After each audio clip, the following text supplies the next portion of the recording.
Assalamualaikum warahmatullahi wabarakatuh. Selamat pagi atau selamat siang atau selamat malam kepada kalian anak-anakku kelas 11 MIPA. Ya, baiklah, ini adalah materi kedua dari bab alat optik untuk pembelajaran daring fisika kelas 11. Oke, anak-anakku kelas 11 IPA, kemarin kita sudah belajar materi pertama ya, yaitu tentang mata dan kacamata. Di video ini kita lanjut materi kedua ya, tentang loop atau kaca pembesar. Oke, mari kita simak. Nah, loop atau disebut kaca pembesar ya, kalian sudah tahu benda seperti ini ya, yang biasanya digunakan oleh para detektif ya, atau kalian juga sudah pernah lihat di laboratorium fisika kita, adalah sebuah lensa cembung ya. Jadi loop itu lensa cembung ya, atau bisa disebut lensa positif atau lensa konveks. Nah, fungsinya sudah tahu kalian bahwa loop itu untuk membentuk bayangan yang lebih besar dan lebih jelas. Karena biasanya benda-benda yang dilihat itu adalah benda-benda kecil.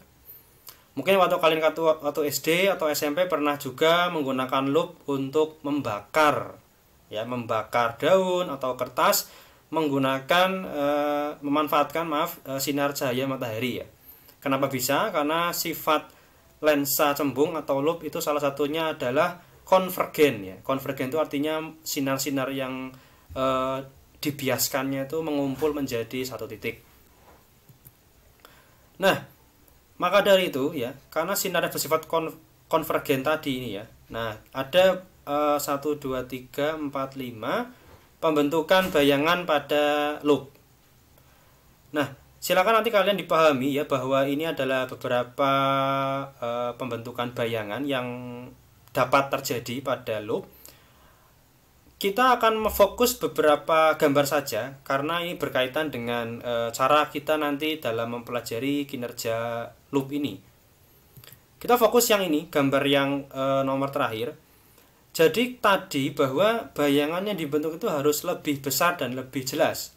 Maka yang lebih besar itu salah satunya adalah gambar ini atau pembentukan ini. Di mana benda diletakkan di antara lensa dan fokus ya, sehingga menghasilkan bayangan di sini. Nah, keadaan ini ya, keadaan pembentukan bayangan yang ini yang ditandai dengan ini salah satu sinarnya maaf ya, ini lancip gitu. Itu keadaan mata saat kita akomodasi. Jadi lensa matanya berakomodasi. Nah, di sini ya, itu berarti benda akan jatuh pada titik dekat penglihatnya ya, orang yang melihatnya.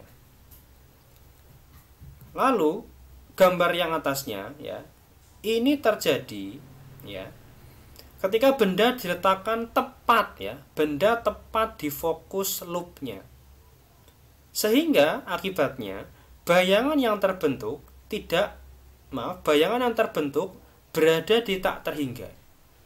Nah, kalau berada di tak terhingga bayangannya dan mata melihat bayangan itu, kemarin waktu pas belajar mata, maka keadaan itu lensanya sedang tidak berakomodasi ya, atau jatuh di titik jauhnya.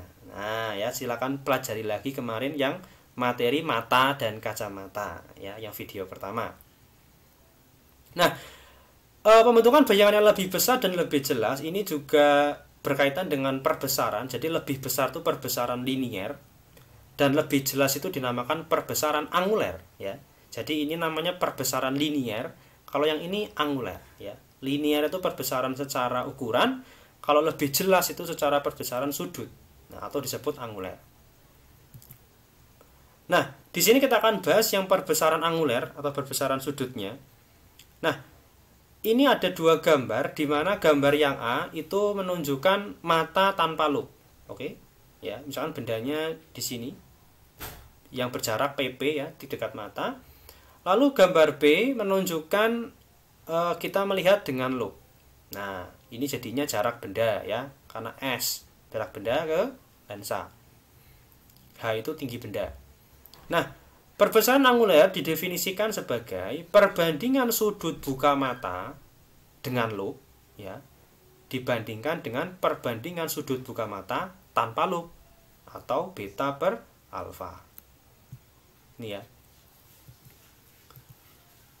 Nah, tadi perbesaran anguler adalah perbandingan beta per sudut alfa. Nah, di sini ada ketentuan dalam matematika bahwa bila sudutnya itu kecil sekali ya, dan itu dalam radian sudutnya, maka nilai beta akan mendekati tangennya. Nah, di sini mungkin kalian nanti suatu saat akan saya jelaskan lebih detail lagi.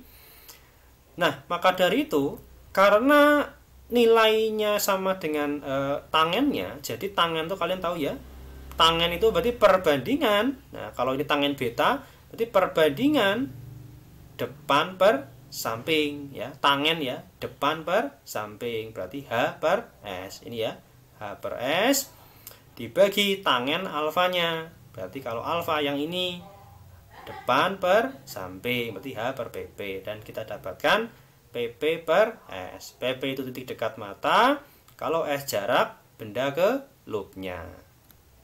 Oke. Nah, perbesaran M magnitude ya. Jadi M itu dari singkatan ya. Mohon maaf, magnify ya. Mohon maaf, magnify perbesaran ya.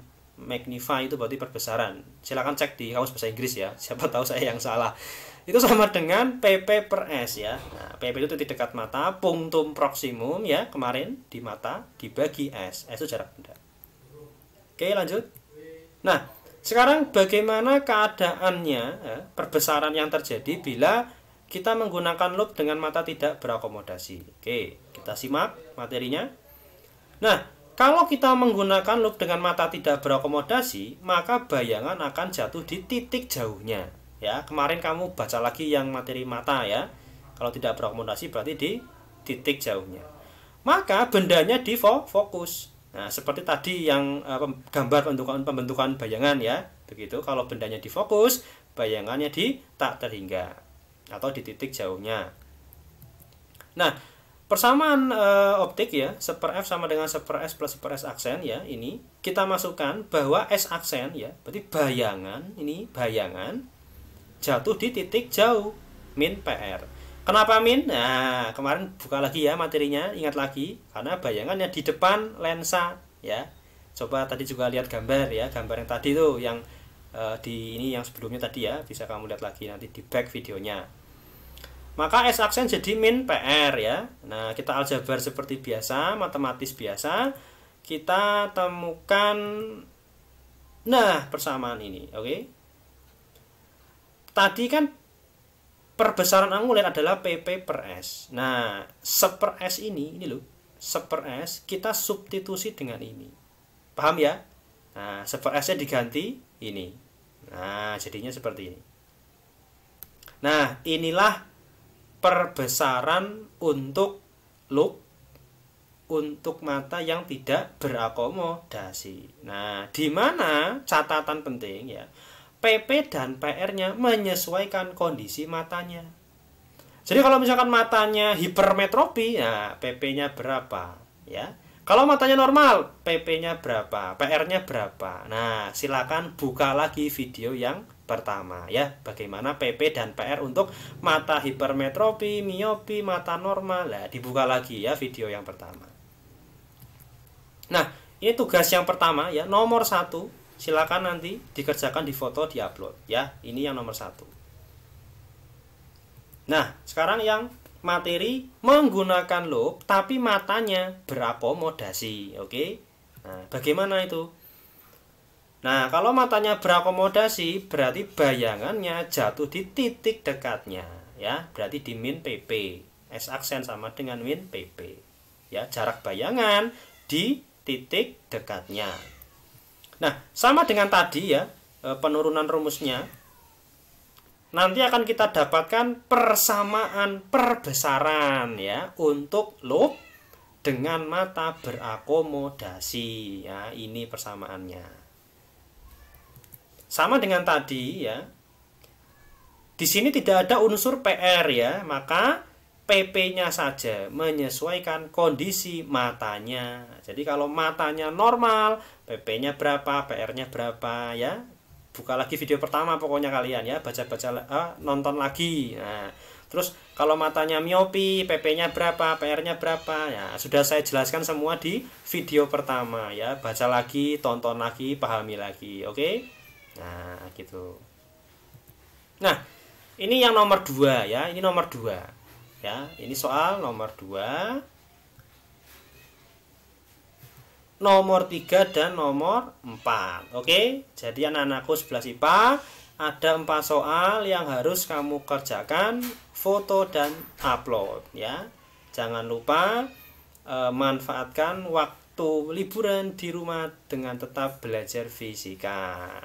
Nah, Pak, diuploadnya di mana? Seperti biasa ya, nguploadnya di sini ya, website saya yang kalian sudah kenal toh. Nah, ini website hebat saya ini. Nah, ya. Nguploadnya di sini, oke? Nah, di sini menu soal fisika 11 MIPA. Ini diklik, nanti akan login dengan Gmailmu ya, nanti upload di situ jawabannya. Oke, jangan lupa anak-anakku foto kalian saat mengerjakan juga diupload ya, sebagai bukti kamu mengerjakan soal dengan baik. Oke, silakan kerjakan, jaga kesehatan, semoga dapat memahami pelajaran fisika ini dengan baik. Oke, saya tunggu. Terima kasih. Assalamualaikum warahmatullahi wabarakatuh.